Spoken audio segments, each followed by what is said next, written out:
Indonesia. Dalam banyak hal, inovasi-inovasi yang ada pada saat sekarang itu banyak yang berasal daripada generasi muda. Yang dimaksud dengan pemuda di sini bukan sekedar usianya muda.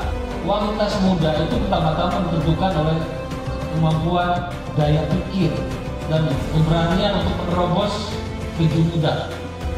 Tidak bisa kita pungkiri, anak-anak muda pada saat 2035 kita sampai pada puncak demokrasi ini, maka kita akan ada beban besar di mana jumlah yang tidak produktif lebih banyak daripada anak-anak yang produktif.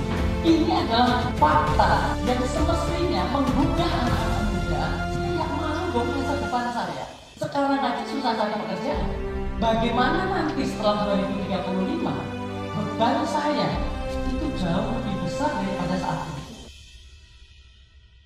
Perkenalkan, saya Rizky Priscilia dengan bangga menyambut rekan-rekan semua di acara Ruang Gagasan edisi spesial kemerdekaan Indonesia. Ini boleh tepuk tangan?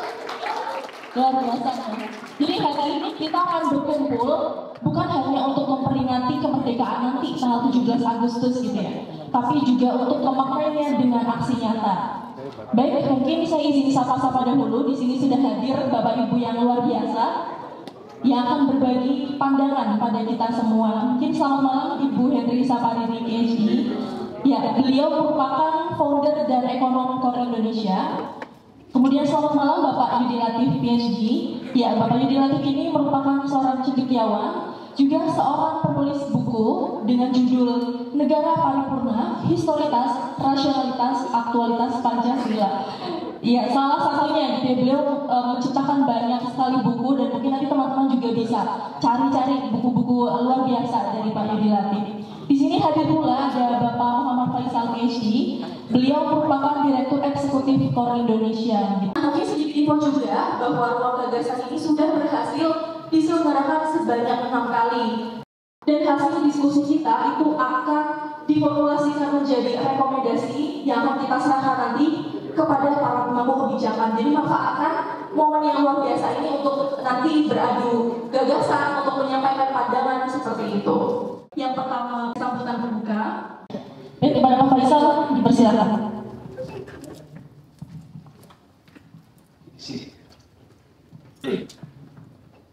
Baik, Assalamualaikum warahmatullahi wabarakatuh. Selamat malam rekan-rekan muda semuanya. Selamat malam dan selamat datang juga Pak Yudi Latif, Bu Hendri Saparini, Mas Reza dan juga rekan-rekan dari Suara.com. Terima kasih atas kehadirannya pada hari ini.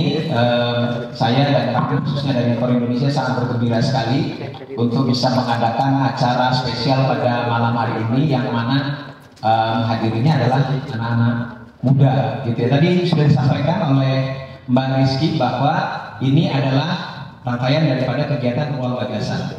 Jadi Ruang Gagasan itu adalah ruang atau media yang diadakan oleh Core Indonesia untuk menampung gagasan dari para anak muda. Dari anak muda, tapi untuk anak muda juga ya. Kenapa? Karena ya kita sama-sama tahu bahwa sekarang ini, saat ini peran anak muda makin lama makin besar ya, dan makin diperhitungkan secara kuantitas dan juga secara kualitas. Kalau dulu 20-30 tahun yang lalu mungkin kita belum pernah melihat politisi, birokrat dari anak muda, juga jarang mungkin kita melihat anak muda menduduki posisi-posisi yang spesial, bukan cuma di Indonesia tapi juga di global ya. Tapi sekarang kita sudah bisa melihat ya anak-anak muda tampil pada posisi-posisi yang strategis dan menentukan. Nah, dan kami Core Indonesia adalah lembaga think tank ekonomi. Jadi kita memperhatikan sekali, concern sekali pada isu-isu kebangsaan yang terutama khususnya terkaitan dengan pembangunan ekonomi. Dan kami yakin bahwa isu-isu ekonomi tidak hanya bisa dimonopoli oleh generasi yang lebih tua, ya, tapi anak-anak muda juga punya peran yang sangat besar.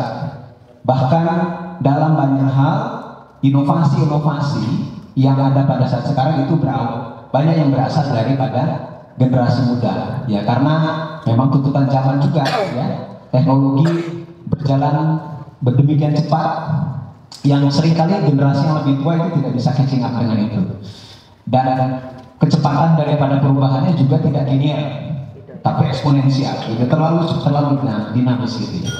Nah inilah makanya kita menghadirkan ruang gagasan ini, dan khususnya di malam hari ini edisi spesial 79 tahun kemerdekaan Indonesia dengan mengambil tema anak muda bisa kontribusi apa. Nah, jadi ini satu momen yang spesial buat perjalanan bangsa kita. 79 tahun itu bukan usia yang sudah bisa, yang masih bisa dibilang muda, sudah tidak muda lagi. Tapi kalau dikatakan tua, memang ada bangsa-bangsa lain yang usianya juga sudah ratusan tahun. Nah, tapi kita tahu bahwa sampai dengan usia 79 tahun ini, bangsa kita memang sudah ada banyak pencapaian baik ekonomi dan juga aspek-aspek yang lain. Tapi masalah-masalah juga masih banyak yang perlu diselesaikan, gitu ya. Ketika masuk usia 79 tahun, kita masuk era bonus demografi. Nah, tapi ketika kita masuk era demografi, pada saat yang sama juga kita mengalami deindustrialisasi.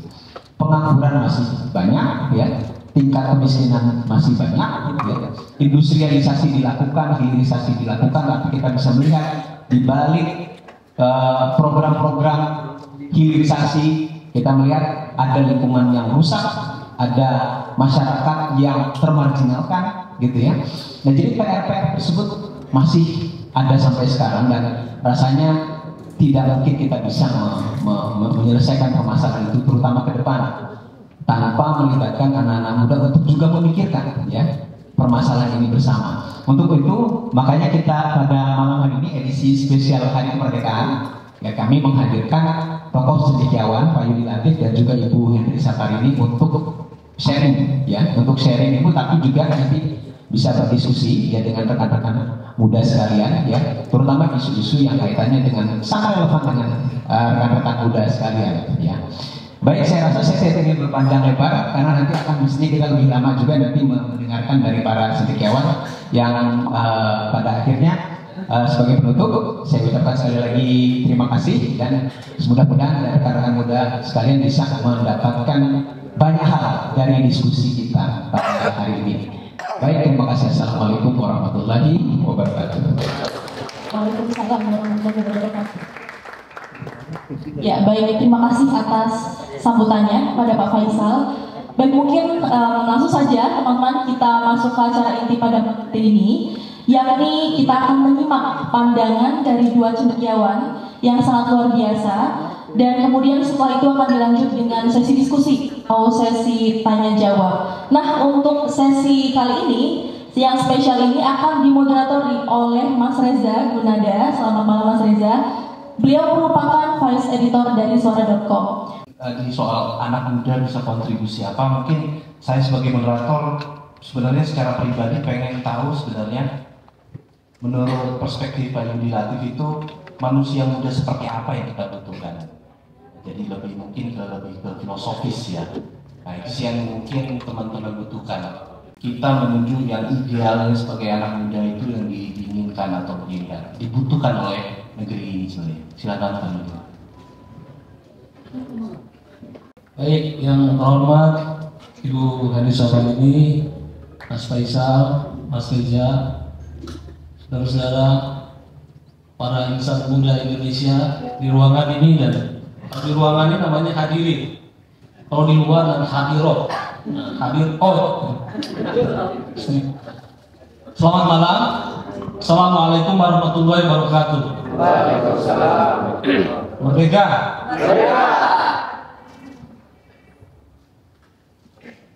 Kalau kita bicara kemerdekaan, maka bisa saya katakan bahwa kemerdekaan adalah persembahan teragung dari kaum muda Indonesia bagi bangsanya.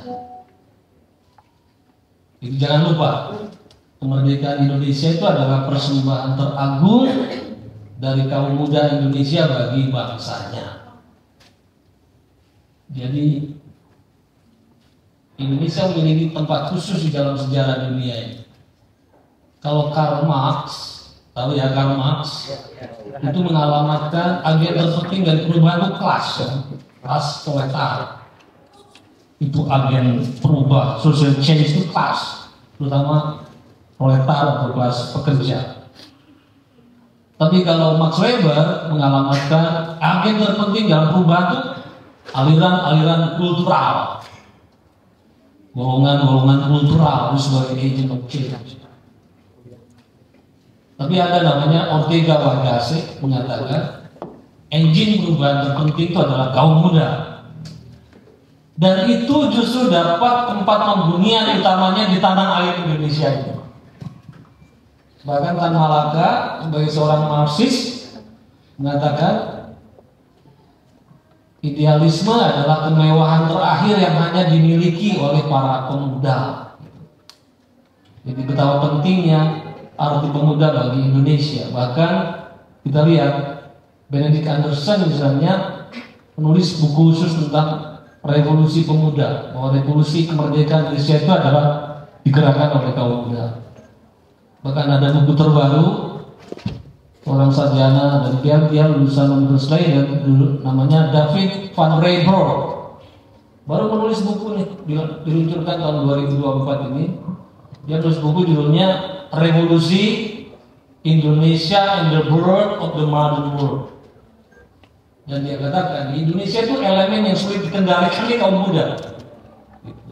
Kaum muda ini sudah mengalami banyak kepedihan, ya, penderitaan, sakit, dan akhirnya benar-benar jatuh sakit tahun 45. Mereka lah yang datang dengan slogan merdeka atau mati, gitu kan.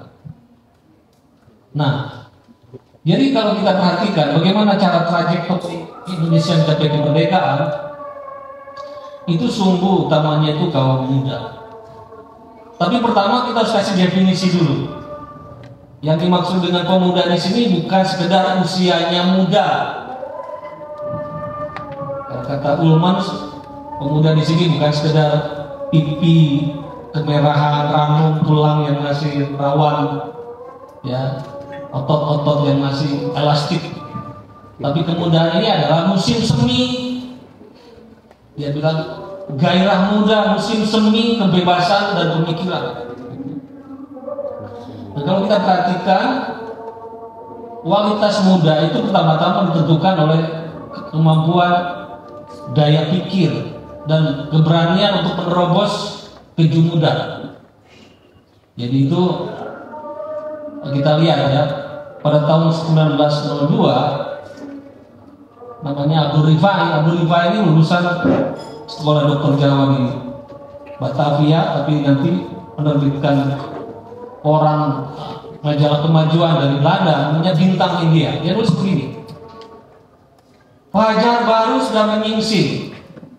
Pada masa kini tidak ada artinya lagi kita bicara tentang bangsawan usul. Itu bangsawan dasar keturunan. Kenapa dia bilang? Karena kalau bangsawan itu berada keturunan, kalau bapaknya adalah bangsawan, anaknya otomatis bangsawan, tidak perlu perjuangan. Pada masa baru ini, Fajar baru ini, status kehormatan manusia ditentukan oleh kualitas pikirannya. Maka dia bilang harus kita kerek saat ini bukan bangsawan fikir, bukan bangsawan usul, tapi bangsawan pikiran. Bangsawan atas dasar muslim semi, produktivitas pemikiran. Bukan hanya mengekor pada orang tuanya. Nah, di sini bukan soal muda atau tua. Nah, ini dilanjutkan pada tahun 1905 setelah bangsawan pikiran dikerek, mulailah orang-orang yang mengembangkan ruang publik dengan pikiran dijahit ke dalam satu kelompok namanya kaum muda. Jadi gerakan sosial tidak akan pernah terjadi sampai masalah individu itu menjadi masalah publik. Maka pikiran-pikiran yang berserak harus dirajut dalam satu collective action. Barulah memunculkan satu generasi. Jadi generasi bukan sekedar orang yang kumpulan orang yang usianya sama, tapi punya ide yang sama, berjejaring, membentuk collective action bersama dengan tujuan-tujuan bersama. Meskipun usia muda banyak, orang-orang pintar di mana-mana banyak, tapi kalau tidak berjejaring, membentuk collective action, diarahkan pada tujuan bersama, yang terjadi akan melahirkan namanya the lost generation. Kaum muda kemudian didefinisikan oleh Abdul Ghani adalah mereka yang tua dan muda yang tidak mau lagi terikat pada aturan kuno, pada kemudahan berpikir, tapi mereka yang sama-sama memperjuangkan kemajuan. Nah, dari sinilah muncullah pergerakan-pergerakan awal kaum muda, termasuk seperti Budi Utomo, termasuk banyak organisasi jenis, ya, seperti misalnya Jamiat Khair, Setia Usaha di Surabaya, apalagi perkumpulan sejenis itu Syarikat Islam dan lain-lain, ya, itu muncul. Itu sebenarnya dimotori oleh kaum muda. Ingat, kaum muda di sini bukannya usianya muda, tapi punya daya pikir untuk menerobos uji muda. Jadi soal kita bukan soal problem kita dengan Indonesia hari ini, bukan soal pemimpin yang muncul itu usia muda, tapi usia muda itu tidak didasarkan pada kualitas berpikir, itu masalahnya. Nah, setelah itu, setelah muncul pergerakan kaum muda itu, Utomo dan lain-lain, masuk periode 20-an, muncullah Sumpah Pemuda, kan gitu. Dari kaum muda muncul Sumpah Pemuda, di mana Sumpah Pemuda ini orang dari berbagai asal usul yang tadinya tidak mampu menjadi satu kekuatan mengubah, kemudian diadu domba oleh kekuatan kolonial, kan, lewat politik dividen federal, karena mereka tidak memiliki kode-kode bersama untuk berjuang itu. Jadi saya kenapa dulu namanya Masyarakat Islam, meskipun anggotanya sudah melintasi batas-batas kepulauan gitu kan. Karena waktu itu belum ada kode bersama yang bisa menautkan perbedaan itu dalam satu kesatuan perjuangan. Baru tahun 20-an itulah istilah Indonesia ditemukan. Istilah Indonesia ditemukan, tapi kisahnya panjang lah. Tapi mulai tahun 20-an itulah orang-orang misalnya di Belanda, awalnya kan perkumpulan pemuda itu namanya Indische Vereniging. Lalu nanti akan berubah menjadi Indonesische Vereniging. Tapi dia bilang kalau masih pakai bahasa Belanda, itu belum menjadi kekuatan mendorong kebebasan dan kemerdekaan. Dia menemukan kata Indonesia sendiri, maka muncullah Perhimpunan Indonesia. Nah, dengan ditemukan kata Indonesia, kita lihat seluruh organisasi-organisasi pemuda itu mulai mencantumkan kata Indonesia di belakang. Syarikat Islam misalnya berubah menjadi Partai Syarikat Islam di India, dan ini berubah menjadi Syarikat Islam Indonesia. Jadi ditasbihkan dengan peristiwa Sumpah Pemuda, di mana semua pemuda pelajar dari mereka asal usul bersumpah. Apa isinya? Kami putra dan putri Indonesia mengaku bertumpah darah satu tanah air Indonesia. Jadi siapapun dari asal usul apapun sejauh ini merasa tanah airnya ini tanah mereka, itu berhak menjadi bagian dari bangsa Indonesia. Kedua, kami putra dan putri Indonesia mengaku berbangsa satu, bangsa Indonesia. Jadi tadinya kan sudah enggak bangsa Jawa, bangsa Minang, bangsa Bugis, bangsa. Tapi sekarang ini bangsa-bangsa etnis ini menyatu ke dalam bangsa Indonesia. Maka yang Jawa, yang Sunda disebut sebagai suku bangsa. Kalau kata Bung Karno, kamu tahu gak? Kalian tahu gak arti kata suku itu? Dia bilang suku itu kalau bahasa Jawa artinya sikil, artinya kaki. Jadi bangsa Indonesia yang ditopang oleh banyak kaki. Ada kaki Sunda, kaki Jawa, kaki Tionghoa dan lain-lain. Dan dia bilang masing-masing kaki ini jangan saling menebas, saling meringkus satu sama lain, tapi biarkan tegak lurus di bumi etnisnya masing-masing dengan khasanah budayanya masing-masing, tapi sama-sama menopang rumah besar namanya Indonesia. Nah, setelah Sumpah Pemuda itulah kita berbagai organisasi dan perlawanan politik yang tadinya sporadis, tidak terkoordinasi, tidak menjadi simpul pergerakan. Kalau istilahnya Antonio Gramsci tidak membentuk historical block, tidak membentuk national block, itu menjadi satu gelombang, ya, di mana semua mengikat ke dalam satu entitas bangsa Indonesia. Dengan cara itulah Indonesia merdeka. Dan kemerdekaan Indonesia itu juga diperjuangkan oleh tadi itu lewat revolusi pemuda. Bayangkan saudara, waktu itu Soekarno lahir 1901. Jadi pada tahun 45 dia usianya masih 44 tahun. Tapi 44 tahun waktu itu sudah dianggap sebagai golongan tua kan gitu. Agus Salim yang usianya sudah di atas 50 tahun, berasanya udah 50. Dia sebutnya the grand old man. Lelaki udah tua banget gitu loh. Jadi kalau sekarang masih ada para pemimpin politik sudah usianya di atas 60-an masih berkeliaran cawe-cawe sana sini, itu orang tua yang nggak tahu diri itu, nggak tahu diri. Itu sudah the grand old man gitu. Ya, jadi usia 40-an itu waktu itu udah tua. Ya.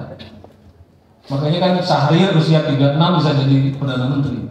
Tapi saya katakan jangan mentang-mentang ini usianya muda, kiranya semua orang muda juga punya kualitas untuk memimpin gitu.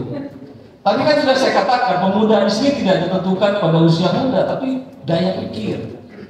Maka dari situlah mulai para pemuda itu menjebol berbagai rintangan, keterbatasan, berjejaring lewat revolusi pemuda. Bayangkan, kita kemudian bisa meraih kemerdekaan secara gegabah kita. Dan Indonesia menjadi pelopor dekolonisasi di muka bumi. Nah, jadi kata si David Nabarro, Indonesia itu negara pertama yang mendeklarasikan kemerdekaannya pasca Perang Dunia Kedua. Dan kemerdekaan Indonesia itu menjadi template bagi gerakan-gerakan dekolonisasi bagi bangsa-bangsa Asia, Afrika, dan Latin Amerika. Bahwa corak kemerdekaan yang diperjuangkan Indonesia itu tidak hanya sebatas wilayah tertentu dari bekas kolonial, tidak juga hanya bagian otoritas tertentu dari kolonial, tapi seluruh bekas tanah jajahan dan seluruh unsur-unsur kekuasaan itu diambil alih oleh kekuatan republikan. Itu beda dengan negara kalau Malaysia kan dikasih malah. Dan bukan hanya itu, dan Indonesia juga kemudian jadi pelopor di dalam menyatukan bangsa-bangsa bekas terjajah ini dalam satu solidaritas Asia Afrika lewat konferensi Asia Afrika di Bandung. Dan dia bilang dunia sering underestimate efek bola salju dari KKA ini. Dia bilang tanpa ada KKA tidak akan terjadi pan-Arabisme, tidak akan terjadi pan-Afrikanisme, tidak akan terjadi Uni Eropa, dan tidak terjadi civil rights movement di Amerika. Gimana ceritanya? Itu Gamal Abdel Nasser kan ikut konferensi Asia di Bandung dengan semangat luar biasa dan dibakar oleh pidato Soekarno, dan pulang ke Mesir dan dia mendapati perusahaan Suez yang dikuasai oleh investor-investor Eropa, Jerman, British, dan Prancis. Lalu dia berpikir semangat dekolonisasi ini dianeksasi sama dia, dinasionalisasi. Gara-gara dinasionalisasi, para investor kebakaran jenggot. Itulah yang percepat bentuknya Uni Eropa. Jadi Uni Eropa tidak terbentuk tanpa apinya dari Bandung. Kemudian penghentian rejim apartheid di Afrika. Waktu itu Nelson Mandela memang masih di penjara, tapi anggota Nasional Kongres diundang ke Bandung, transportasi, akomodasi, semangat, dan pidato Bung Karno diselundupkan itu ke penjara Soekarno, dan Nelson Mandela membaca itu seperti menemukan wahyu. Makanya nanti ketika dia keluar dari penjara, hal pertama yang dia kunjungi antara lain adalah makam pahlawan Indonesia di Cape Town, namanya Sheikh Yusuf Al-Maqdissari. Setelah itu dia kenakan batik kemana-mana, dan waktu dia jadi presiden dia menyempatkan napak tilas ke gedung Asia Afrika di Bandung yang dia bilang ini obor dari perjuangan anti apartheid di Afrika. Wajah PBB berubah sama sekali. Sebelum tahun 55, keanggotaan PBB itu didominasi oleh orang-orang negara-negara Eropa. Tapi setelah tahun 55, justru lebih dari 50% dikuasai oleh sebetulnya Bandung Connection, kelompok-kelompok negara yang merdeka yang berepaliasi ke Bandung dan negara-negara non-blok. Civil rights movement di Amerika, waktu itu ada penulis kulit hitam namanya Richard Wright, ikut konferensi Asia Afrika Bandung. Begitu pulang dia menulis, dia bilang inilah konferensi pertama dalam sejarah umat manusia yang dipimpin oleh para pemimpin non-barat yang mewakili 60% dari penduduk manusia di muka bumi hari ini. Dan inilah yang menginspirasi berkobarnya api civil rights movement di Amerika, termasuk Martin Luther King yang nanti berpidato I have a dream. Saya punya mimpi sekali waktu orang kulit hitam akan diperlakukan setara dengan orang kulit putih.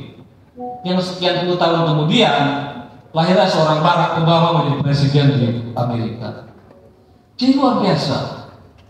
Dan bukan hanya itu, kepeloporan Indonesia juga kita lihat bahwa di dalam perjuangan kemerdekaan Indonesia kita memiliki konsepsi kebebasan yang sangat inklusif. Ya. Kebebasan yang kita perjuangkan itu bukannya kebebasan untuk segelintir orang, etnis tertentu, agama tertentu, kelas ekonomi tertentu, wilayah tertentu. Tapi kebebasan eksklusif di mana seluruh warga ini diperlakukan secara setara. Maka di dalamnya juga kita lihat ada jaminan pada kesetaraan politik, kesetaraan kesempatan, dan juga persamaan di depan hukum. Makanya istilahnya itu adalah merdeka. Istilah sakral bagi kebebasan inklusif itu merdeka. Merdeka itu dari bahasa Sanskerta atau bahasa Kawi. Itu makna awalnya itu merdeka itu adalah sakral, bijak, terpelajar gitu. Itu kata-kata itu harus dipenuhi. Jadi kalau kita ingin merdeka, kita itu memiliki keyakinan pada sesuatu yang kita sucikan. Kita juga harus punya kebijaksanaan dan harus keterdidikan, itu penting ya, sebagai modal merdeka. Kemerdekaan tidak mungkin kita perjuangkan tanpa kualitas keterdidikan, tanpa kualitas kebijaksanaan. Dan ketika diserap ke dalam bahasa Kawi, itu biasanya diasosiasikan kepada kelompok Brahmana, yaitu kasta tertinggi di dalam hierarki Hindu-Buddha ya. Dengan demikian berarti dengan merdeka seluruh warga Indonesia yang tadinya mungkin di bawah kolonial berbeda-bedakan atas dasar kelas Eropa, Timur Asia, Bumi Putra. Setelah kita mengusir penjajah, ingin diperlakukan semua sebagai first class citizen. Dan dalam hal itu kemudian right from the very beginning ya, ketika kita membentuk konstitusi, ya, para pembentuk konstitusi kita itu sudah sangat advance. Kalau kita bandingkan dengan pembentuk konstitusi Amerika, mereka sangat terbelakang. Kenapa? Karena kalau pembentuk konstitusi Amerika itu homogen, lebih mewakili bias kelompok dominan, kulit putih, Anglo-Saxon, Eropa, laki-laki, gitu kan. Makanya mereka nyebutnya founding fathers. Saya tidak ingin dengar ya, adik-adik ini bicara lagi dengan gaya-gaya sebut founding fathers Indonesia itu udah betul. Ada di dalam korpus pembentuk konstitusi kita itu juga ada perempuan. Ya. Jadi kalau pembentuk konstitusi kita, baik itu BPUPK, PKI, dari agamanya sudah multi agama. Ada Islam, ada Kristen, ada Hindu, ada penghayat, ada Konghucu. Kemudian dari segi etnisnya bukan hanya Jawa, ada Minang, ada Batak, ada Sunda, ada Manado, ada perwakilan Melanesia. Dan sudah ada unsur-unsur imigran baru. Ada 4 orang Tionghoa di BPUPK, 1 orang Tionghoa PKI, 1 orang keturunan Arab, 1 orang keturunan Eropa, Dahler di BPUPK. Jadi apapun keragaman Indonesia hari ini relatif sudah terwakili. Termasuk Cinta Laura pun sudah terwakili. Nabila Shakib ada wakilnya gitu. Dan di sana ada juga perempuan, Maria Lupa Santoso dan Nyonya Sunardi. Nah, dengan pembentuk konstitusi yang inklusif, watak dasar konstitusi kita juga inklusif. Ini memberikan kebebasan tanpa pandang bulu. Sedemikian egaliternya para pendiri bangsa sehingga waktu itu kita tahu bahkan 7 kata dari Piagam Jakarta, ngerti ya? 7 kata dari rencana pembukaan dasar 5 yang berupa kewajiban menjalankan syariat Islam bagi pemeluk-pemeluknya. Itu kan waktu itu kritiknya adalah di dalam pembukaan hukum dasar yang menyangkut seluruh warga, kayaknya tuh kurang proper memberikan perkecualian khusus. Meskipun perkecualian itu diberikan pada kelompok dominan. Jadi beberapa representasi merasa sebaiknya 7 kata itu dihilangkan saja. Dan betul pada tanggal 18 tanpa ada ketegangan yang serius, akhirnya representasi dari golongan Islam mau mencoret 7 kata dari Piagam Jakarta itu. Dengan demikian sejak tanggal 12, negara Indonesia benar-benar negara semua buat semua. Nah, semangat ini yang harus kita lihat bagaimana kenyataannya hari ini. Kalau kita perhatikan hari ini, meskipun kita di mana-mana merayakan demokrasi, katanya demokrasi terbesar ketiga di dunia, faktanya kita semakin mengarah kepada tipe kebebasan yang lebih eksklusif. Jadi saya teringat pada Isaiah Berlin yang dikutip oleh Stiglitz dalam buku terbarunya ya, The Road to Freedom. Berlin mengatakan, seringkali kebebasan satu serigala harus dibayar dengan kematian banyak kambing. Ya. Jadi kita lihat dan dia sedikit mengingatkan hati-hati demokrasi yang ditumpangi para pemodal besar yang membonceng neoliberalisme gitu kan, yang terlalu menekankan pada kebebasan pasar tanpa terkendali dan lain-lain, pertumbuhan dan lain-lain. Tapi itu berarti harus dibayar mahal oleh kerugian dan tersedotnya ya kekuatan-kekuatan ekonomi dari banyak orang pada segelintir orang. Itu di dalam negara, itu juga antar negara. Maka yang kaya makin kaya, yang miskin makin miskin. Dan para pemimpin bangsa sudah mengingatkan, demokrasi politik tanpa demokrasi ekonomi, jadi kemerdekaan tidak bisa bertahan lama. Jadi kita memiliki satu daya pandang visioner para pemimpin bangsa kita ini, bahwa yang kita perjuangkan bukannya emansipasi dan partisipasi dan politik, tapi juga harus emansipasi dan partisipasi dalam ekonomi. Kebebasan politik tanpa kesetaraan akses dalam ekonomi itu hanya membuat tikaman lewat pintu belakang, lewat prosedur demokrasi akan mengalokasikan sumber-sumber daya ekonomi itu dari orang banyak pada segelintir orang. Dan kita lihat sekarang ya bahwa demokrasi Indonesia dengan padat modal yang luar biasa, salah satu demokrasi termahal di dunia ini adalah demokrasi Indonesia. Dan meskipun di mana-mana kita katakan setiap warga negara berhak memilih dan dipilih, faktanya tidak semua orang bisa mengajukan diri sebagai calon. Misalnya saya udah pusing-pusing sekolah politik, tidak buruk-buruk amat hasilnya juga, tapi kalau harus diadu dengan artis tertentu, saya pasti kalah. Gak punya duit, gak punya popularitas. Nah ini akhirnya apa? Meskipun secara formal setiap warga negara berhak dipilih dan memilih, tapi demokrasi yang padat modal, yang berbasis hanya pada popularitas ini harus dibayar mahal oleh hilangnya kebebasan dari banyak orang, yang itu berkhianat terhadap semangat dasar kemerdekaan kita. Ya, itu menikam semangat dasar kemerdekaan kita, dan itu berarti menikam semangat dasar jiwa muda kita yang dulu dengan susah payah kita perjuangkan kemerdekaan ini. Itu yang harus menjadi bahan refleksi kita ya, bahwa kita sudah kehilangan banyak kepeloporan karena mengkhianati elemen-elemen fundamental yang membuat kenapa Indonesia dulu jadi pelopor. Sekarang ini akhirnya solidaritas, rasa kesetiakawanan sosial kita hilang. Setiap orang menunggu karena tidak distrust ya, satu sama lain distrust, menunggu siapa menyiasati siapa, siapa mengkhianati siapa. Tidak ada lagi basis kepercayaan antar warga negara. Dan kita lihat yang kaya makin kaya, yang miskin makin miskin, dan itu artinya betul-betul pengkhianatan terhadap semangat kemerdekaan itu ya. Nah oleh karena itu saya kira di momen-momen peringatan kemerdekaan seperti ini, kita hidupkan kembali jiwa muda itu, jiwa muda yang penuh dengan semangat egalitarianisme, jiwa muda yang penuh dengan itu tadi, pencerahan pemikiran, jiwa muda yang tidak hanya mengandalkan pada siapa bapakku, tapi apa kualitas diri kita. Dan saya percaya kalau kita masih bisa merestorasi kepeloporan dan jiwa muda itu, Indonesia sebenarnya sekarang punya kans untuk bisa menyiapkan menjadi bangsa yang besar di muka bumi gitu. Nah, jadi saya ingin mengakhiri momen-momen terakhir ini yang mengatakan kalau kita lihat 79 tahun Indonesia merdeka, kita lihat sebenarnya di satu sisi memang bangsa ini tidak buruk-buruk amat. Artinya kalau kita bandingkan dengan Amerika, merdeka 1776, 1 abad kemudian masih dirundung perang sipil gitu kan. Perang mereka tadi latar belakangnya serba homogen, kontinen gitu kan.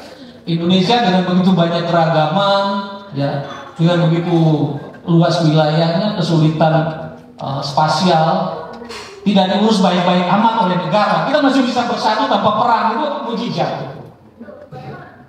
Tapi kalau kita perhatikan negara-negara yang sejaman merdekanya dengan kita, misalnya Korea itu berpaut 2 hari ya, dan mereka itu tanahnya tandus, dan ketika merdeka sebenarnya juga GNP-nya juga sangat rendah gitu. Tapi sekarang dia sudah masuk ke klub negara maju. Orang bilang ya memang Indonesia nggak bisa karena Indonesia penduduknya terlalu banyak, negaranya terlalu besar. Tapi bagaimana dengan Cina? Cina merdekanya sebagai RRC tahun 49 gitu. Tahun 90 masih basket case di Asia, tapi sekarang sudah masuk di negara adidaya. India bahkan merdeka 48 masuk ke klub Konferensi Asia Afrika Bandung juga. Sekarang juga kecepatan, inovasi dan lain-lainnya sudah luar biasa. Artinya apa? Sebenarnya kita pelopor tapi sekarang jadi pengekor. Itu karena kita kehilangan jati diri kita, kualitas muda kita yang dulu menjadi mentalitas pelopor itu hilang. Dan sejarah berputar. Dulu kemerdekaan Indonesia itu trajektorinya dipancangkan dengan menyingkirkan bangsawan usul, mengerek bangsawan pikiran. Sekarang pikiran kembali direndahkan oleh dinasti, oleh asal usul kita. Inilah yang harus kita jebol kembali dengan jiwa muda, berjejaring membangun Indonesia masa depan. Terima kasih. Assalamualaikum warahmatullahi wabarakatuh.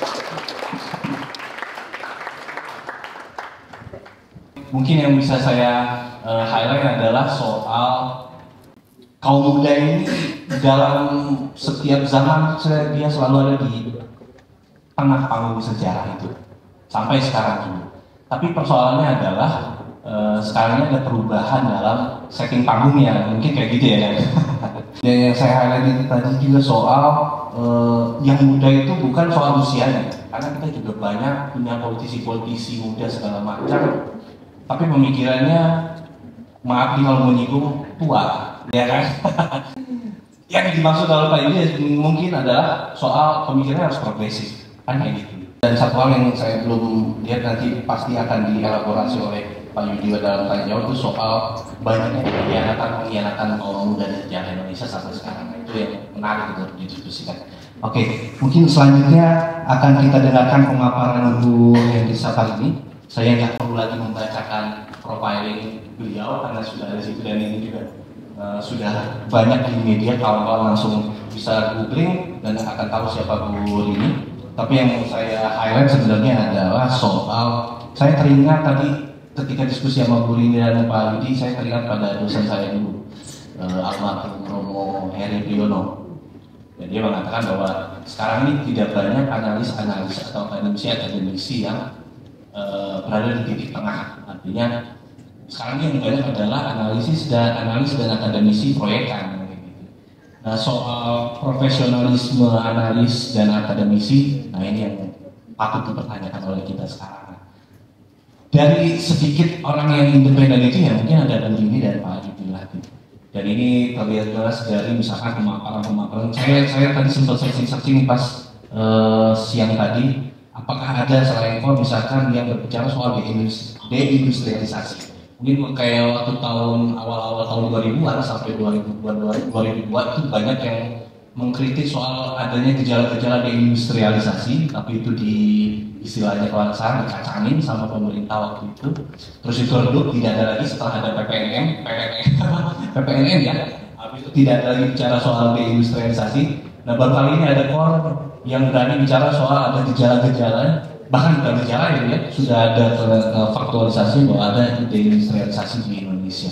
Nah, untuk selanjutnya mari kita dengarkan pemaparan Bu Rini. Silakan.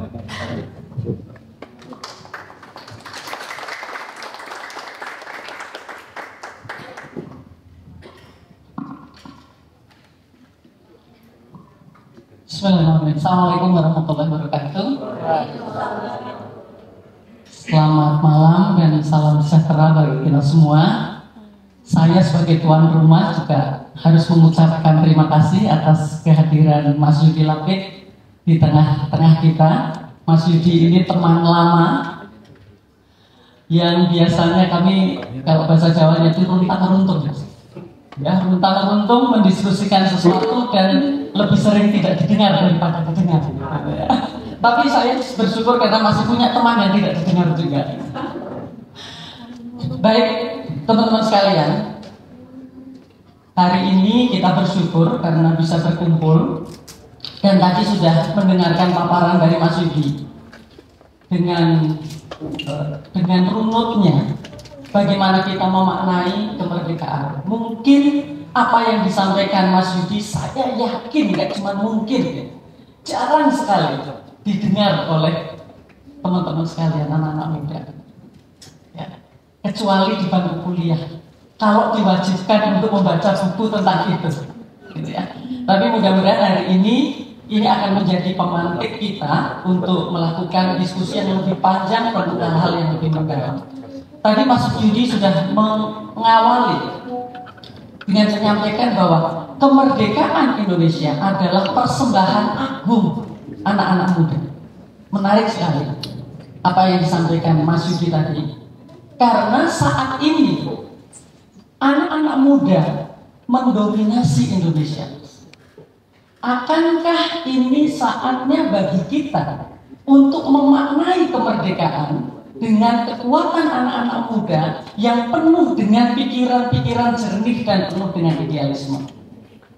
Hari ini 53% penduduk Indonesia itu adalah kelompok milenial dan Gen Z. Ya, jadi ini adalah usia produktif. Usia produktif yang akan terus bertambah jumlahnya sampai dengan puncak bonus demografi yang tadi kita sudah diskusikan. Setelah itu, apa yang akan terjadi? Era penuaan. Tidak bisa kita pungkiri, anak-anak muda, kalian semua, pada saat 2035, kita sampai pada puncak demografi, maka kita akan ada beban besar di mana jumlah yang tidak produktif penduduknya lebih banyak daripada anak-anak yang produktif. Artinya ini adalah fakta yang semestinya menggugah anak-anak muda. Saya mau dong masa depan saya. Sekarang aja susah cari pekerjaan. Bagaimana nanti setelah 2035?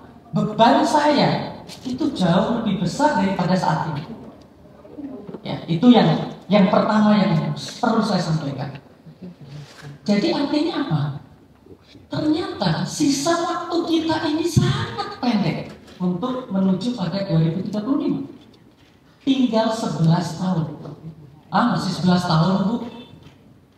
Coba tengok 10 tahun terakhir sekarang. Apa yang terjadi pada kondisi ekonomi dan sosial kita? Apakah daya beli masyarakat, terutama kelompok bawah dan kelompok menengah, itu membaik? Apakah ekonomi membaik sehingga mampu menciptakan lapangan kerja yang sangat besar bagi anak-anak muda? Ternyata tidak. Bahkan terakhir kita tahu tidak hanya kelompok bawah, kelompok menengah juga sudah berkurang daya beli. Menurut saya, Mas Yudi, ini adalah alarm. Nah, ini alarm bagi kita sebagai sebuah bangsa, ya, di mana kita pernah berjaya. Sekarang ini kita memiliki beban yang sangat berat. Kalau kita melihat tidak hanya 10 tahun, mundur lagi, mungkin di awal reformasi. Kalau itu yang kita lihat, maka ternyata ada tren ekonomi kita yang tidak membaik. Dan sangat mengkhawatirkan kita bahwa apa yang sering disampaikan, Indonesia emas 2045 itu bukan era emas bagi seluruh rakyat Indonesia. Ya. Kenapa? Karena ternyata pertumbuhan ekonomi kita terus menurun.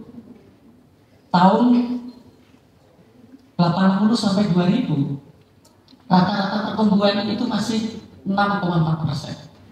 Setelah itu rata-rata 5,3%.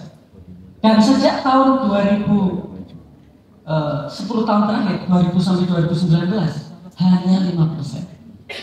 Apakah ini bermasalah? Iya. Karena kita juga punya indikator yang lain yang tadi juga Pak Faisal sudah sebutkan, Mas Riza sudah sebutkan. Kita mengalami apa yang disebut dengan prematur deindustrialisasi. Semua negara akan menghadapi deindustrialisasi, di mana sektor manufaktur akan menurun, digantikan oleh sektor jasa yang lebih sophisticated dari sisi teknologi dan sebagainya. Tapi Indonesia mengalami deindustrialisasi terlalu dini. Ya. Ini yang membahayakan bagi kita. Kenapa? Karena hanya sektor manufaktur yang bisa menciptakan lapangan kerja secara masif. Ya, kalau sektor ini tidak berkembang, maka itu menjadi masalah. Kekhawatiran kita sangat beralasan. Karena pada tahun 2000, awal reformasi setelah krisis, sektor manufaktur kita masih berkontribusi 32% dari kue ekonomi kita. Tahun lalu tinggal 18,5%. Bayangkan. Jadi kemampuan menciptakan lapangan kerja memang semakin kecil. Apalagi ditambah sektor-sektor yang berkembang adalah sektor-sektor yang padat teknologi, padat modal. Semakin masyarakat Indonesia yang 56%-nya adalah lulusan SMP ke bawah tidak akan terserap oleh lapangan pekerjaan baru yang muncul. Nah, jadi teman-teman sekalian, kenapa Core Indonesia sangat concern terhadap industrialisasi ini? Karena itulah yang akan membawa kita untuk maju. Tadi Mas Yudi sudah sebutkan tentang Korea Selatan. Betul sekali. Korea Selatan itu lebih dari 3 dekade. Memiliki share industri manufaktur antara 26 sampai 30%. 30 tahun. Itulah yang membawa Korea dengan mudah menjadi negara maju hanya dalam 7 tahun. Ya. Demikian juga tadi yang disampaikan Mas Yudi, China 1,3 miliar penduduk. Tapi hari ini pendapatan per kapita sudah mencapai 12.600 US dollar. Nah, Indonesia, gimana dengan Indonesia? Hari ini kita hanya 4.650. Kita memasuki negara yang terkategori kelas menengah bawah. Itu tahun 2002. Tapi sampai hari ini 22 tahun kita tidak beranjak. Ya. Kenapa? Ya, karena memang kita tidak ada kegiatan ekonomi yang sangat masif yang akan memungkinkan semua masyarakat untuk bisa terlibat di dalam kegiatan ekonomi ini. Nah, jadi teman-teman sekalian, wajar kalau kalian membaca ya berita bahwa hampir 10 juta anak Indonesia tidak sekolah, tidak bekerja, tidak training atau yang disebut dengan NEET. Ya. Not in education, not in employment, education and training. Dan berapa persen di Indonesia? 22,6%. Dunia saja rata-rata 21%. Tetangga kita, anak-anak muda yang tidak sekolah, tidak bekerja, hanya 10% di Malaysia, 12% di Filipina. Jadi inilah yang kita hadapi saat ini. Ya. Jadi inilah yang semestinya menggugah semangat kita untuk melakukan sesuatu agar kita lebih bagus lagi. Nah, jadi teman-teman sekalian, ternyata deindustrialisasi yang terjadi di era bonus demografi harus kita bayar dengan sangat mahal. Ya. Banyaknya anak-anak muda yang tidak bisa bekerja dan tidak bisa menghidupi dirinya sendiri untuk nantinya menghidupi orang tuanya. Hari ini kita memperingati kemerdekaan bangsa Indonesia. Kita sudah berusia 79 tahun. Ya.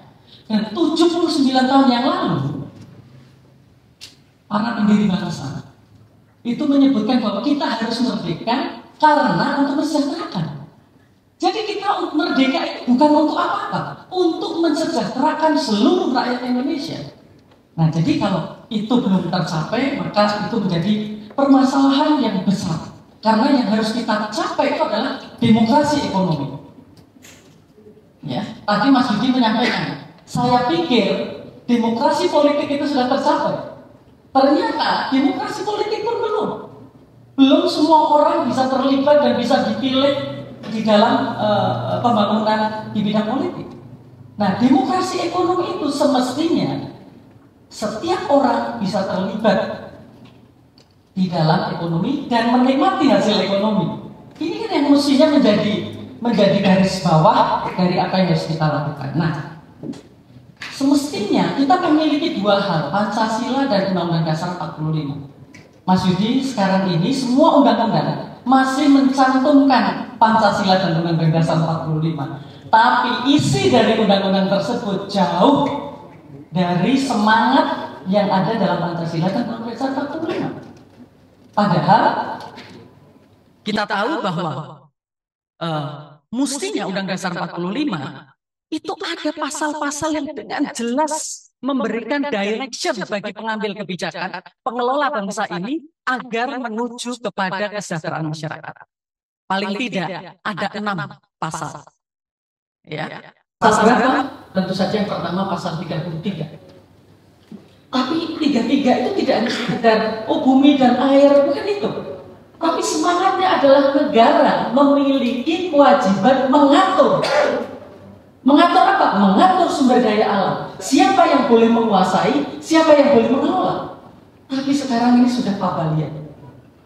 Ya, siapa yang menguasai sumber daya alam, siapa yang menikmati sumber daya alam, siapa yang mengelola sudah tidak jelas. Padahal itu semestinya menurut konstitusi ada di tangan negara. Gitu. Pasal yang lain ada pasal 23 tentang APBN itu harus untuk kesejahteraan. Sudahkah APBN minimal belanja APBN itu menjadi captive market bagi produk-produk bangsa kita? Tidak. Nah, jadi kalau kita bertambah APBN kita belanja, tetapi itu tidak untuk masyarakat, tidak untuk menyerap produk-produk dari dalam negeri, maka menjadi sulit bagi kita untuk memperbaiki itu. Yang lain, pasal 27 sangat jelas bahwa pemerintah itu wajib menciptakan lapangan kerja, wajiban itu, ya, bukan pilihan. Dan mendapatkan lapangan pekerjaan itu tidak dengan apa? Berkompetisi. Ya, karena kita itu adalah hak rakyat. Jangan kemudian bicara, ini karena lulusannya cuma SD, nggak punya skill, maka dia memang tidak bisa masuk ke pasar tenaga kerja. Tidak demikian. Negara dengan kekuasaannya dan dengan pilihan kebijakan yang beragam, dia bisa menciptakan lapangan kerja bahkan untuk yang tidak sekolah. Nah, jadi ini ada kewajiban-kewajiban yang tidak dilakukan, termasuk juga di pasal 311 tentang pendidikan. Ya, padahal kalau anak-anak yang dari ekonomi tahu fungsi ekonomi itu adalah tenaga kerja, teknologi, ya, kapital, gitu ya. Nah, ini meyakini bahwa semua harus bekerja, tapi tidak dikasih modal. Baik itu modal kapital, mungkin sekarang modal kapital sudah banyak, tapi modal ilmu itu tidak. Karena pasal 33 yang mewajibkan memberikan pendidikan setinggi-tingginya itu berakhir dengan UKT yang tinggi. Artinya APBN yang sangat besar tadi, kenapa prioritasnya tidak untuk menjalankan kewajiban-kewajiban negara? Nah, wajar kalau sekarang ini akhirnya penguasaan sumber ekonomi terkonsentrasi. Hanya mereka yang punya modal, anak bangsawan, atau mereka yang punya pendidikan tinggi walaupun dia bukan dari bangsawan. Tapi bagaimana yang tidak bisa mendapatkan pendidikan tinggi? Apa yang dilakukan untuk melakukan itu? Nah, jadi ini memang menjadi catatan bagi kita, ya, bahwa ternyata liberalisasi yang sudah dilakukan di banyak hal itu sangat membebani kita saat ini. Ya. Sekarang sebagai penutup, lalu Apa yang bisa dilakukan anak muda dalam kondisi seperti ini? Saya yakin anak muda itu masih punya semangat untuk melakukan perubahan dan perbaikan. Ya, tadi Mas Yudi sebutkan bahwa kemewahan anak muda itu adalah memiliki idealisme. Apakah anak muda ini sekarang sudah jauh dari idealisme untuk meluruskan arah pembangunan? Saya yakin masih banyak anak muda yang masih concern terhadap itu. Nah, jadi kalau demikian, apa yang harus dilakukan? Tadi, kekuatan kita melakukan perubahan adalah berpikir. Ya. Kalau kita terus berpikir, maka akan ada upaya-upaya kita, peluang-peluang kita untuk melakukan perubahan-perubahan. Nah, jadi tugas pertama anak muda, menurut saya, harus punya kemampuan, harus punya keberanian untuk menggelorakan bahwa arah pembangunan ekonomi ini sudah tidak benar. Ya. Kalau dulu 79 tahun yang lalu anak-anak muda berkumpul untuk sesuatu yang tadinya tidak terpikirkan, yakni kemerdekaan, maka semestinya kalau kita sekarang hanya mendorong untuk bisa lebih baik di dalam pembangunan ekonomi, ini menjadi hal yang tentu saja sangat bisa untuk dilakukan. Sangat banyak intelektual muda. Dia bisa melakukan dengan kemampuannya melakukan analisa, memberikan rekomendasi kepada pemerintah. Banyak anak-anak muda yang kreatif menjadi pengusaha, mereka pun bisa menjadi penghela bagi anak-anak muda lain yang tidak beruntung untuk memiliki pendidikan tinggi dan modal yang tinggi. Nah, jadi teman-teman sekalian, saya rasa ini saatnya bagi kita ya untuk peduli pada negeri ini. Jadi makna cinta tanah air, menurut saya itu adalah keberanian mengambil sikap, ya, bukan apatis, bukan masa bodoh, dan kemauan untuk mengambil bagian. Tidak menunggu silahkan orang lain saja yang melakukan. Karena menentukan tidak hanya nasib bangsa masa depan, tapi juga masa sekarang pada saat kalian ada di era ini. Jadi ini saatnya kita untuk melakukan jejaring, seperti disampaikan Mas Yudi tadi, melakukan kolaborasi, karena perubahan tidak bisa kita lakukan sendiri-sendiri. Perubahan itu baru bisa kita lakukan pada saat kita bersama-sama mencari cara untuk bisa menyelesaikan masalah ini. Terima kasih atas perhatiannya. Assalamualaikum warahmatullahi wabarakatuh.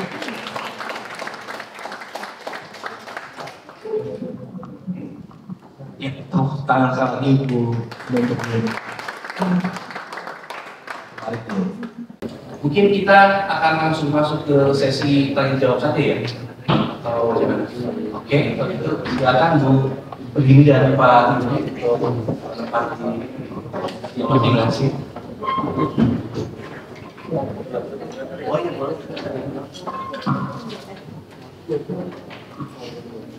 Mas yang paling belakang satu, terus Mbak yang ke depan, sama Mbak yang ya, saya mendapatkan perempuan sebenarnya. Mbak yang berkacamata di belakang.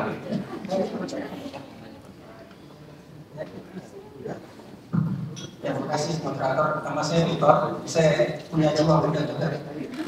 Tadi Pak Yudi kan mengatakan tentang cerita tentang sejarah bangsa kita, tokoh-tokoh muda gitu. Apakah Pak Yudi lihat sekarang negara kita setback? Jenderal Sudirman, waktu mention Jenderal Sudirman kan 29 tahun udah panglima. Terus ada Pak Yudi tadi kan 35 tahun.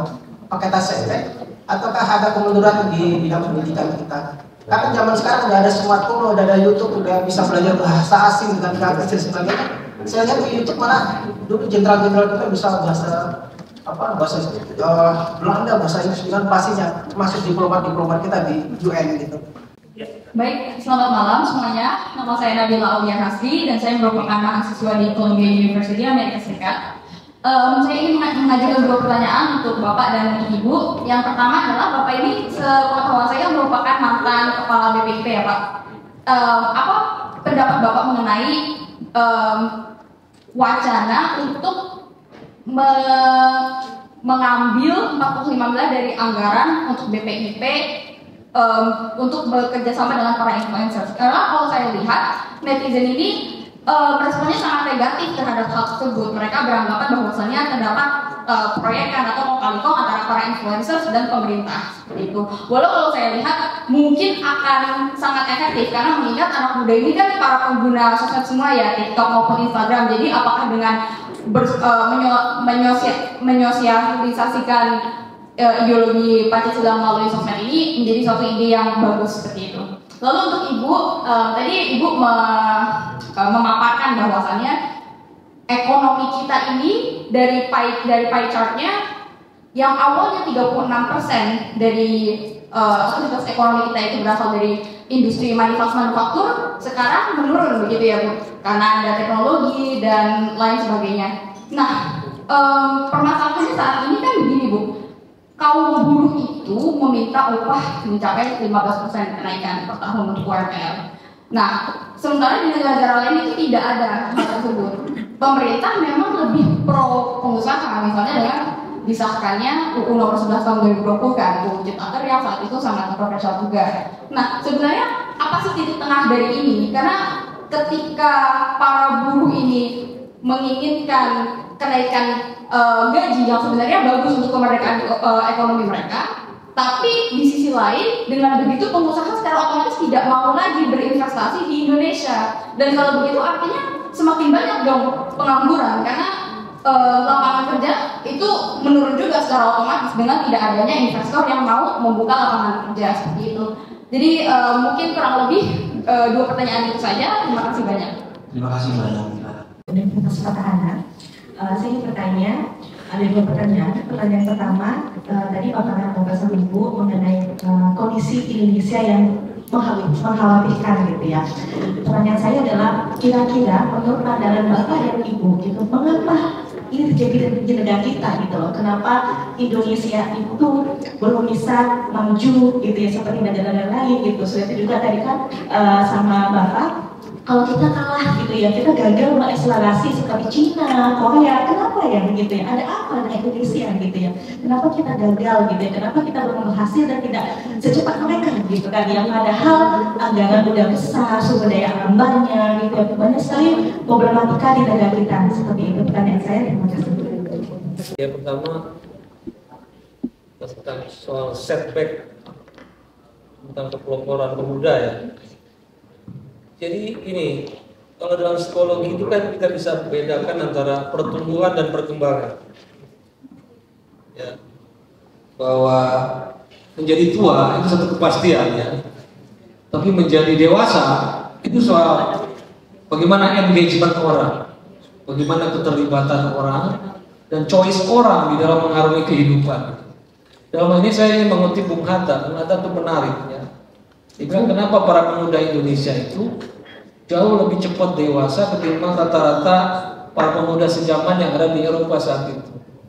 Dia bilang ketika anak-anak muda seusia saya di Eropa itu menghabiskan waktu di ruang-ruang diskotik dan dansi dan lain-lain, kita anak-anak muda yang dari Indonesia ke Belanda itu sudah sibuk memikirkan tentang perjuangan memerdekakan Indonesia. Jadi mereka aktif engagement di dalam kenyataan kebangsaan kita, sehingga keterlibatan mereka berpikir ya, tanggung jawab tentang bangsanya itu yang mempercepat kematangan berpikir dia. Jadi di sini bukan soal usianya muda atau tidak, tapi soal kedewasaan itu.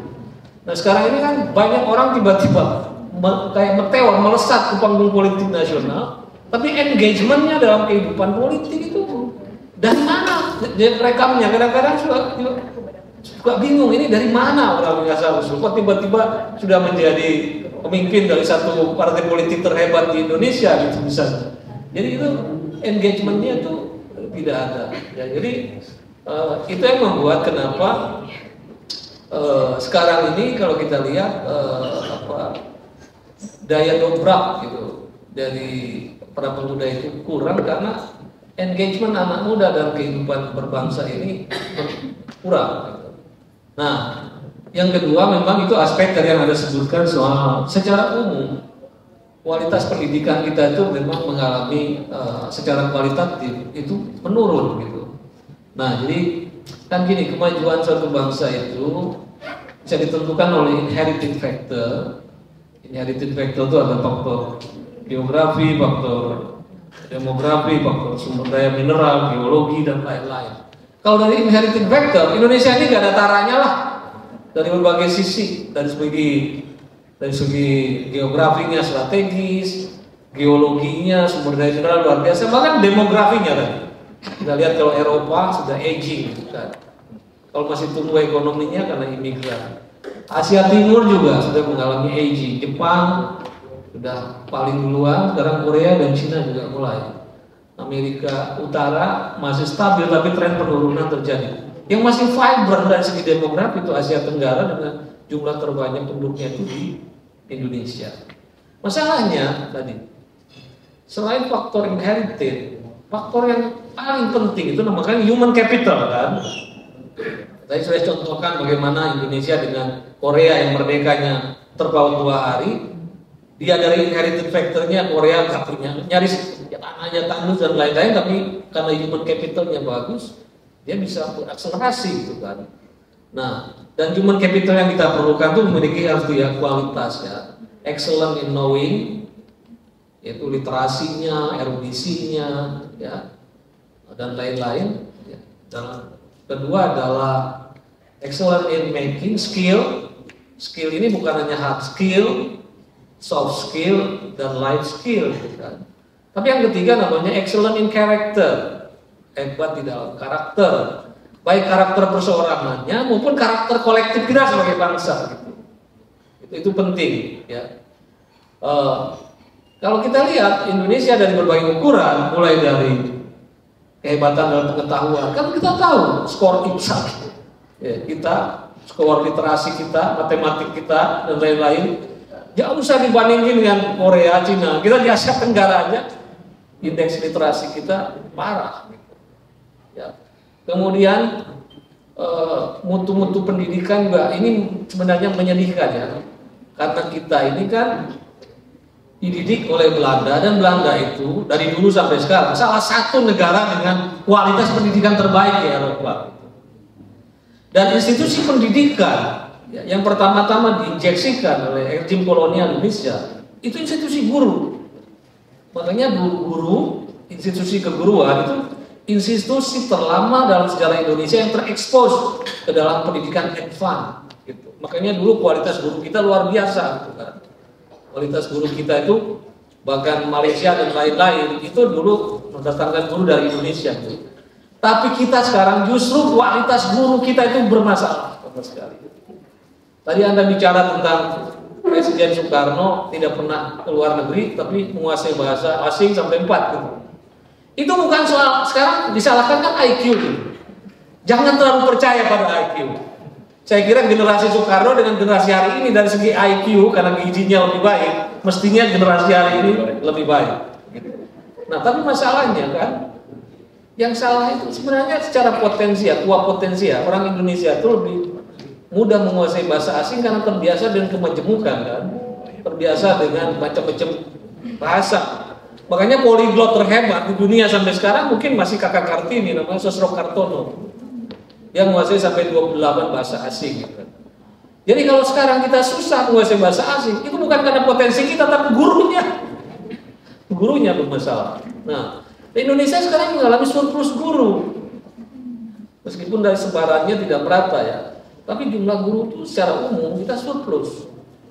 Tetapi mutu guru sejak reformasi sampai sekarang itu tidak mengalami peningkatan. Peningkatannya hanya di sertifikat saja, tapi tidak kualitasnya. Dan itu akhirnya mutu guru yang tetap dibiarkan menetes pada mutu manusianya juga. Gitu. Nah, yang berikutnya yang saya highlight tadi soal karakter gitu. Jadi pertama kan setiap manusia itu diberikan Tuhan dan kelebihannya masing-masing. Gitu. Ada orang yang datang dan bukan kodrat hebat matematik gitu kan, maka dia akan jadi saintis gitu kan. Tapi kalau matematikanya jelek, tapi mungkin orang itu kalau ke ruang karaoke nyanyinya bagus gitu. Nah, dia mungkin moral purpose-nya jadi penyanyi gitu kan. Kalau penyanyinya juga jelek, tapi kalau ada orang asing itu lalu castistus gembang bahasa asing namanya verbal intelligence. Gitu. Kalau matematik jelek, suaranya jelek, verbalnya jelek, tapi kalau membual canggih gitu. Dia cocok jadi politisi kan gitu. Dia namanya interpersonal intelligence. Nah, kita lihat kalau dari segi ini, dari segi potensi-potensi pribadi, anak Indonesia itu banyak jeniusnya. Lihat aja Olimpiade Fisika, Matematika, Kimia, Robotik. Anak Indonesia secara pribadi ya, bukan saya bisa bersaing dengan anak-anak dunia lain, juara umumnya. Tapi orang mau juara matematik apa begitu pulang ke tanah air, lenyap dia. Kenapa? Karena tidak menemukan ruang kolektif yang sehat. Di sini tidak ada tempat insentif bagi meritokrasi. Itu yang terjadi di dalam dunia kerja, itu juga yang terjadi di dalam dunia politik. Di dalam politik kita tidak ada ruang bagi meritokrasi, bagi kader dan lain-lain. Semua bisa berbypass dengan uang. Gitu kan. Maka orang yang sudah turun ke bawah, melakukan sosialisasi, kaderisasi, ujungnya bisa dibypass oleh kekuatan-kekuatan uang atau kekuatan-kekuatan keturunan kan gitu. Akhirnya meritokrasi tidak punya insentif. Nah itu dia. Jadi akhirnya ada aspek-aspek kolektivitas yang harus kita benahi, aspek-aspek tata kelola yang membuat kita mengalami setback, sehingga ledakan kaum muda yang banyak dengan potensi yang banyak itu tidak menemukan ruang aktualisasi dirinya. Nah, saya lihat sebenarnya ruang aktualisasi diri itu memang pemerintah sudah membuka ruang-ruang itu, tapi bagi mereka yang kreatif, kita lihat, coba. Saya sering iseng tuh lihat di YouTube itu. Bagi mereka yang tidak terlalu tergantung pada negara, artinya bisa mengatasi keterbatasan ruang menciptakan negara, bisa gigih menciptakan ruangnya sendiri, itu saya lihat bisa menjadi champion Indonesia di panggung dunia. Misalnya ada Pinjerstay itu namanya Alim Bakta kan, tahu kan? Dia supir forklift kan, tapi otodidak terus gitu. Pinjerstay. Dan dia upload kan di YouTube. Ada ruang baru dia sediakan oleh teknologi. Dan sekarang tiba-tiba dia menjadi orang yang paling dibicarakan oleh pada musisi dunia, yang terutama gitaris kan. Terus Anda lihat nggak sekarang si Alfie Rev itu bikin satu serial tentang The Wonderland Indonesia ya. Itu saya lihat seri pertama atau kedua itu sudah 96 juta ditonton oleh seluruh manusia di muka bumi, dan gara-gara itu banyak orang dari mancanegara ingin berkunjung ke Indonesia. Jadi yang ingin saya katakan sebenarnya meskipun memang negara berkontribusi, tapi mestinya orang-orang muda bisa menciptakan ruang-ruang artikulasi, ruang-ruang aktualisasi diri dengan berjejaring dengan teman-temannya, membentuk enklave kreativitas baru sehingga kemudian kita bisa berkembang. Itu yang pertama. Yang kedua soal dana BPIP. Ya jadi saya kira soal menyalurkan dana itu kan tergantung konsepsi kita, imajinasi kita tentang Pancasila itu apa sih? Apakah benar hanya dengan memviralkan sesuatu berarti Pancasila sebagai ideologi itu sudah bisa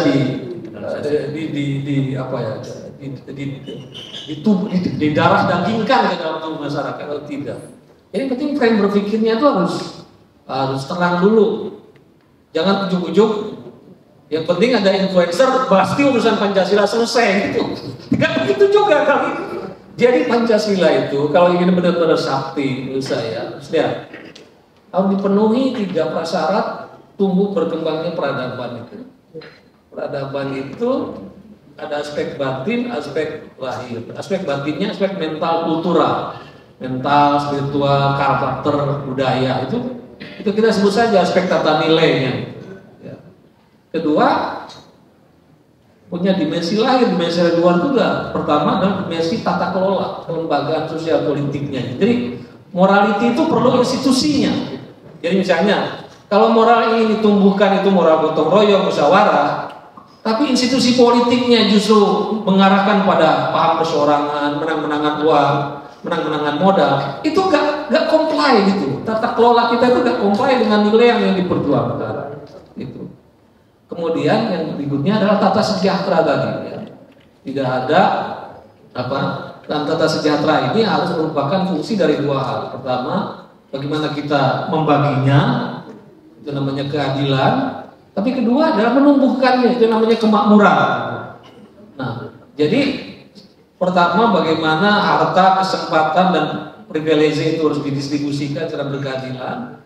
Tapi juga bagaimana sumber daya ekonomi kita, bumi, air dan lain-lain kekayaan alam itu harus diolah dengan inovasi teknologi sehingga memberi nilai tambah yang memungkinkan makin luasnya rantai ekonomi yang memberi ruang bagi mobilitas vertikal yang luas dan inklusif gitu ya.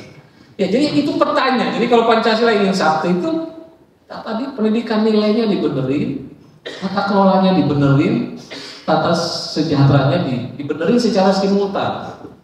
Nah, kalau tata nilai berarti memerlukan proses pembenahan pendidikan. Pendidikan kita terlalu menekankan aspek kognitif pengajaran. Nilai selalu diabaikan gitu. Meskipun ada BPIP, tapi kalau sistem pendidikan kita mengabaikan pendidikan nilai, gak ada jalan pintas bagi penanaman nilai Pancasila itu. Jadi biarpun 1000 influencer dimobilisasi, tapi kalau edukasi kita tidak membangun tata nilai, ya itu seperti menegakkan benang basah. Gitu. Ya, bahwa tata nilai itu memang memerlukan inisiatif kerjasama komunitas. Karena nilai harus dijaga 24 jam sepanjang hayat gitu. Negara itu ada keterbatasan untuk tata nilai karena tidak mungkin nongkrongin orang sampai ruang privat. Jadi itu tanggung jawab agensi utama tata nilai komunitas. Komunitas sekolah, komunitas agama, komunitas media, komunitas adat, budaya dan lain-lain. Nah, tata kelola ini mestinya tanggung jawab dari negara. Jadi MPR jangan sibuk ngurusi cerdas cermat gitu. Beresin dong sistem tata kelola ini. Nah, negara sedangkan tata sejahtera itu tanggung jawab pertama dunia usaha. Jadi masing-masing harus punya peran dan BPIP seperti mendistribusikan ini ke berbagai seperti mekanisme pengatur serangan yang melemparkan bola ke berbagai hal untuk dieksekusi oleh elemen masing-masing. Saya kira itu saja dulu yang saya. Terima kasih. Terima kasih. Jadi ada dua tadi soal dari Mbak Nabila mungkin lebih ke soal bagaimana sih hubungan industrial yang baik di Indonesia gitu ya. Ketika kita harus mencari titik equilibrium dari kepentingan buruh dan pengusaha. Dan yang kedua tadi dari Mbak Nurbaiti ini sama yang saya bacakan salah satu pertanyaan yang masuk di Mentimeter soal menurut Ibu apa penyebab utama Indonesia mempunyai kondisi yang memprihatinkan dan mengapa pemuda kita seperti ini dan negara kita mengapa tidak bisa mengalami akselerasi seperti negara lain? Baik, terima kasih. Terima kasih untuk tadi beberapa pertanyaan dan komentar. Yang pertama tadi untuk Mas Victor ya. Jadi gimana ini kalau Indonesia emas 2045 gitu kan? Yang kalau sekarang 2024, 45 berarti tinggal 21 tahun, gitu kan?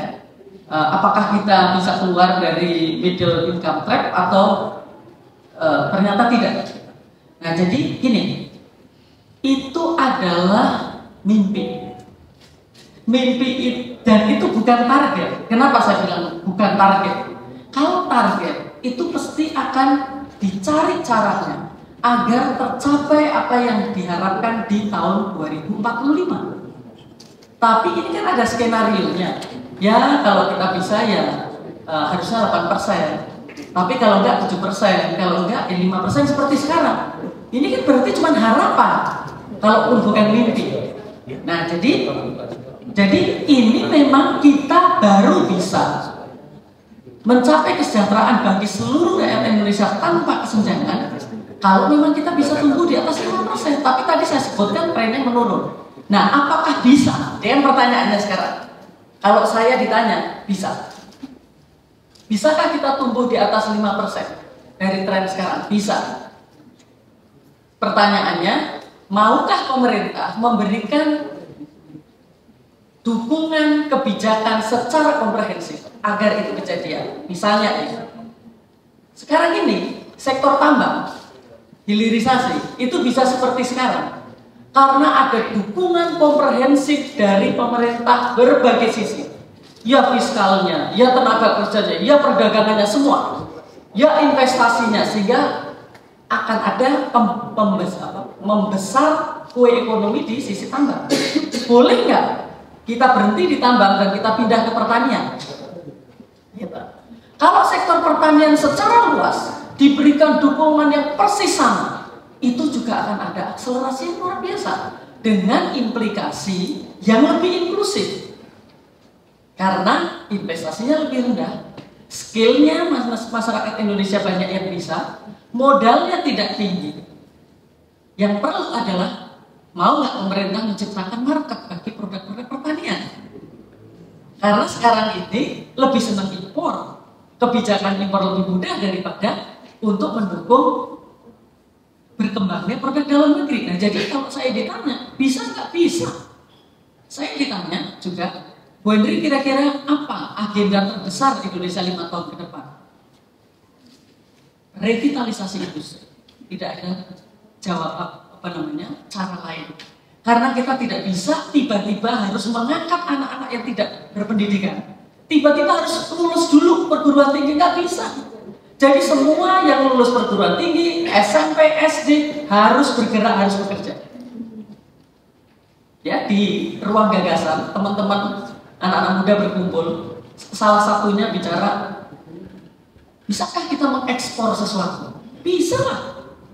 Kalau kita bicara tentang produk-produk herbal, ya, kebutuhan global itu luar biasa.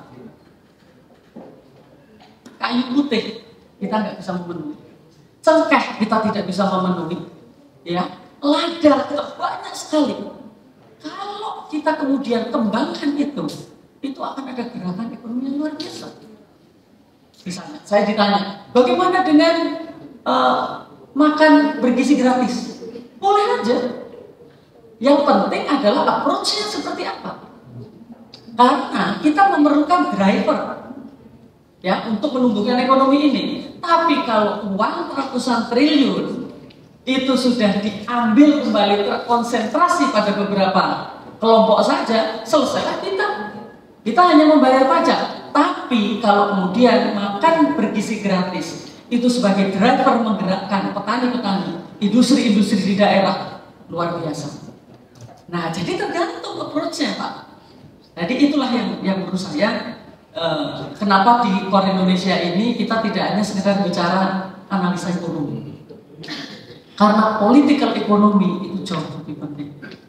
Politik pertanian, politik energi, politik anggaran, semua negara itu menetapkan dulu bagaimana politik mereka terhadap satu sektor. Baru kemudian dibuat kebijakannya. Jangan kita kemudian mencontoh-contoh dari tempat lain, sementara kita sebenarnya punya referensi yang cukup bagus, gitu. Yang kedua, tadi Mbak Nabila, ya Mbak ya, kalau deindustrialisasi itu karena kemajuan teknologi, oke Mbak, itu yang terjadi di China, karena dia sudah menguasai industri manufaktur dunia.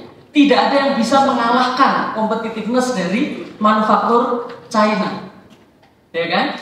Nah sekarang karena dia sudah sangat menguasai, dia sekarang hanya memilih sektor-sektor yang teknologinya tinggi, yang skillnya sangat tinggi. Itu yang disebut dengan deindustrialisasi yang benar. Tapi pada saat masyarakatnya nggak punya lapangan pekerjaan, pada saat pendidikannya rendah, kita melupakan dan kita seolah-olah kita kayaknya harus pindah nih ke sektor yang lebih sophisticated. Itu yang salah. Nah, jadi itulah yang disebut dengan prematur deindustrialisasi. Nah, kemudian yang kedua, terus gimana nih untuk mendorong industrialisasi? Karena ada gontok-gontokan antara buruh dengan pengusaha, gitu ya. Kalau di Indonesia sekarang semua juga gontok-gontokan terhadap kebijakan pemerintah, ya. Jadi tidak ada yang sedang diuntungkan oleh pemerintah, apakah pengusaha ataukah buruh. Nah, jangan bandingkan dengan negara lain secara letterlek, ya. Hanya membandingkan, oh kalau upah buruh di negara ini cuma sekian, gitu kan? Kita lupa bahwa biaya hidup para buruh itu jauh lebih rendah dari buruh di Indonesia. Transportasi publiknya berjalan, akhirnya apa? Transportasi mereka sangat murah. Perumahannya dia tidak ada kenaikan ratusan atau puluhan persen seperti di Indonesia. Tidak perlu. Terus kemudian ada yang lainnya adalah tentang pendidikan. Di kita pendidikannya sangat tinggi, gimana UMR tidak minta naik lebih tinggi terus? Nah, jadi saya rasa dari awal saya sampaikan kenapa kalau ada demo, Menteri-Menteri Ekonomi tidak menemui pendemo tadi dan mendiskusikan, paparkan masalah deindustrialisasi. Ya, karena itu adalah musuh bersama. Nah, ini seolah-olah mau menemui saja ketakutan, padahal mereka harus ditemui untuk mencari solusinya. Karena mereka juga bagian dari yang akan terkena dampak dari kondisi ekonomi yang memburuk ini. Terakhir, karena waktunya sudah mau habis, tadi Mbak Nurbaiti, mengapa ini terjadi? Ya, kalau ini kita diskusikan, mari kita siap sampai pagi. Ya, karena memang permasalahannya luar biasa. Tadi yang saya sebutkan yang pertama, arah dari pembangunan ekonomi kita tidak mengarah kepada apa yang sudah digariskan pada konstitusi. Apa yang diwajibkan oleh konstitusi tidak dijalankan. Ya, jadi maukah kita kemudian mengkoreksi? Yang kedua, sekarang ini sangat biasa bagi kita melihat adanya perubahan kebijakan karena lobby. Ya kan? Kebijakannya A diganti besok. Kebijakannya menjadi B. Hanya berselisih bukan hari, jam. Ya, karena itu kalau kita diskusikan sangat banyak kita lakukan yang bisa kita dapatkan. Kenapa menjadi seperti itu? Kita tidak punya sumbangan pendapatan dari pemerintah, misalnya sumber daya alam. Sumber daya alam, kalau itu dikuasai oleh individu dan bagian dari pemerintah itu hanya sekedar pajak saja, ya, dan sedikit dari bagi hasil, maka tidak akan bisa menyelesaikan. Saya pernah menjadi konsultan di Timor Leste, ya, waktu sana. Dia katakan, gimana nih caranya? Karena sumber daya alam kita, semua hasilnya harus ditransfer ke UN. Kita hanya boleh menggunakan bunganya saja, luar biasa.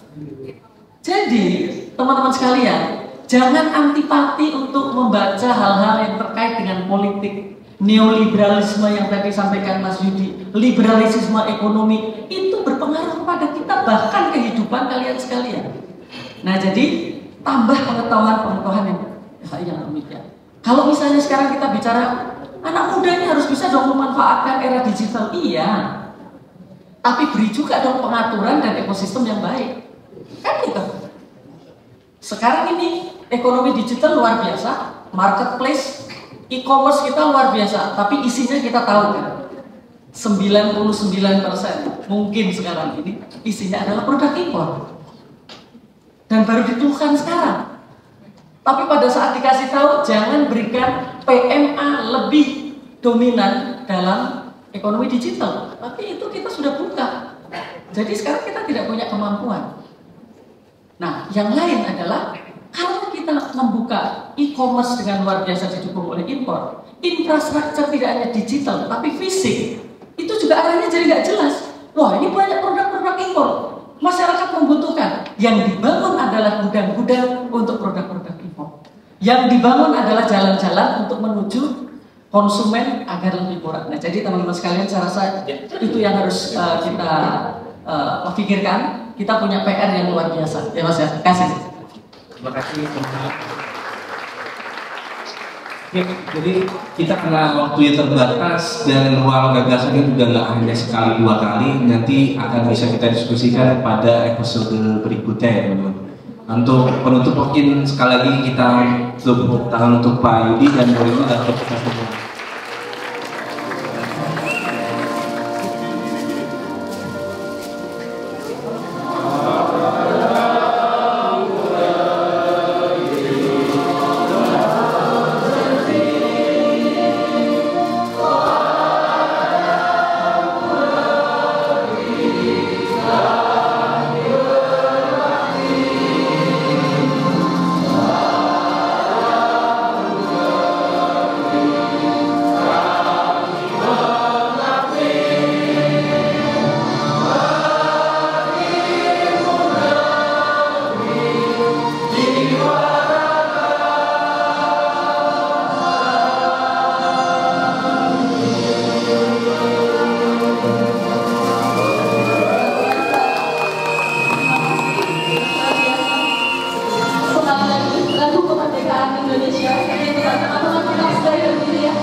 kasih.